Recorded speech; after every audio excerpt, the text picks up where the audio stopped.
According to Immanuel Kant, our reality is shaped by our perceptions, deeply colored by our experiences, beliefs, and contextual filters. Kant argued that we can never truly perceive objective reality, because all our experiences are mediated through the structures of our mind. According to Kant, our minds categorize and interpret sensory information, constructing a version of reality that may not correspond with what is. Kant famously posited that we exist in time, space, and causality.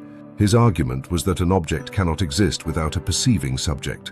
Unless there is a subject to perceive a tree, the tree does not really exist. Because we exist as subjects rather than as objects, Kant believed that it was impossible for us to perceive objective reality. Arthur Schopenhauer disagreed. He argued that our bodies serve as a narrow door to perceiving objective reality, connecting us in profound ways. We feel our bodies. We are driven by desires that are common to all.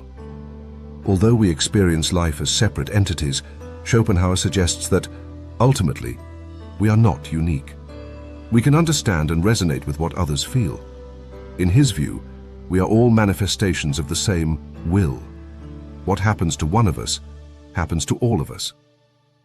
Schopenhauer proposed that we exist as both objects, our physical bodies driven by hunger and instinct, and subjects, our consciousness that strives to understand our place in the world. Schopenhauer referred to this duality as the will and its representations. Schopenhauer reasoned that our bodies are a narrow door to perceiving objective reality. Although we exist as separate bodies, our bodies are not unique. We have the ability to understand what other bodies feel. We are all part of the same will. We are all one. What is happening to one of us is happening to us all.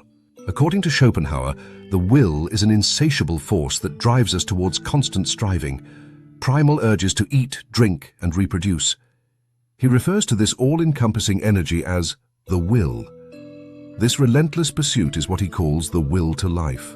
The will to life leads us to engage in irrational behavior, largely based on the fear of our annihilation. Our drive to maintain our existence often overshadows logic, reason, and morality. Yet, this energy force is a double-edged sword. While it perpetuates life, it also leads to suffering. Schopenhauer posits that the world is indeed full of suffering, an endless loop of desire that can never be fully satisfied. Schopenhauer asserted that desire is the root of all suffering. We desire love, wealth, security, yet these desires often lead to disappointment and despair. We chase after fleeting pleasures, and yet every satisfaction only intensifies our longing for more. Schopenhauer called this the will to live, a relentless force that drives us but also ensnares us in a cycle of desire and suffering.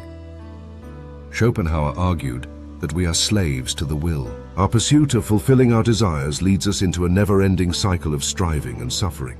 We constantly strive for food because without it, we would experience perpetual hunger. We constantly strive for sex because without it, we would be unsatiated. Happiness is a temporary moment in which our desires are fulfilled. Suffering is the baseline. According to Schopenhauer, man can do what he wills, but he cannot will what he wills. While we may chase after what we desire, cannot control what we desire. Schopenhauer observed that suffering is an intrinsic part of the human experience. He saw it not as an aberration, but rather as an essential aspect of existence. Pessimism pervades Schopenhauer's philosophy. As he highlights the brutal nature of existence and the suffering it entails, he famously declares, "Life is a constant process of dying." Here he illustrates a stark reality, the devouring of animals to maintain our existence. Devouring life is an innate part of the human experience. Schopenhauer's philosophy was heavily influenced by Eastern traditions, where the idea of suffering is central. In Buddhism, for instance, it is often stated that life is suffering, dukkha. He believed that to alleviate suffering, we must transcend our desires.